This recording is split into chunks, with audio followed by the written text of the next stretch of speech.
Swedish food has a reputation for being simple, minimal, and clean, and most of the time, that's true. But once you move past the cinnamon buns and the perfectly round meatballs, you'll find a few dishes that don't always make the travel brochures. They're not shocking, they're just culturally confident. So if you're moving to Sweden or dating a Swede, consider this your gentle preparation guide. A common Swedish breakfast product is called filmjölk. It looks similar to yogurt, and at first glance it feels familiar, but it isn't yogurt. It's thinner, more sour, and noticeably less sweet. Most people eat it cold, usually with cereal or muesli, almost every morning. There's no sugar overload and no dramatic flavors, just cultured dairy doing its job. If Swedish breakfast had a personality, this would be it: practical, efficient, and slightly tangy. Next, fish roe in a tube. Yes, like toothpaste. We squeeze it onto eggs, sandwiches, and crisp bread. Foreigners often pause. Swedes do not. To many of us, it tastes like childhood and coastal summers.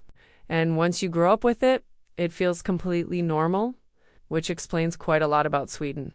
Blod pudding contains blood, and it is pudding. There was no attempt to rename it or soften the description. In a country shaped by long winters, wasting ingredients wasn't an option. So everything was used. Today it's fried in slices, slightly sweet, and served with lingonberries. It sounds dramatic, but it tastes surprisingly reasonable. The honesty is almost admirable. At Christmas in Sweden, a traditional dish called Janssons Frestelse almost always appears on the table. At first glance, it looks completely safe. Potatoes, cream, and onions baked together in a comforting casserole. Then someone quietly mentions that it also contains anchovies.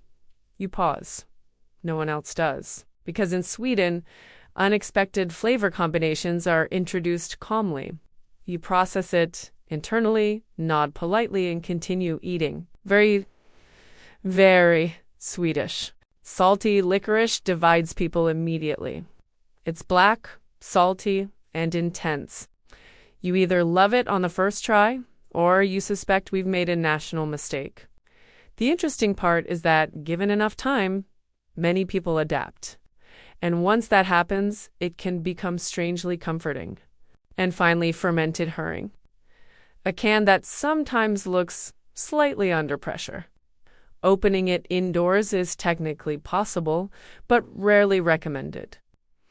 Surströmming is an everyday food. It's tradition. It developed before refrigeration, when preserving fish was essential. Yes, it smells dramatic. But culturally, it makes sense. And once you've tried it, you're no longer just observing Swedish culture. You've participated. Swedish food isn't unusual for attention. It's historical, practical, and shaped by climate. It doesn't try to impress you. It simply exists confidently. Some flavors may surprise you at first.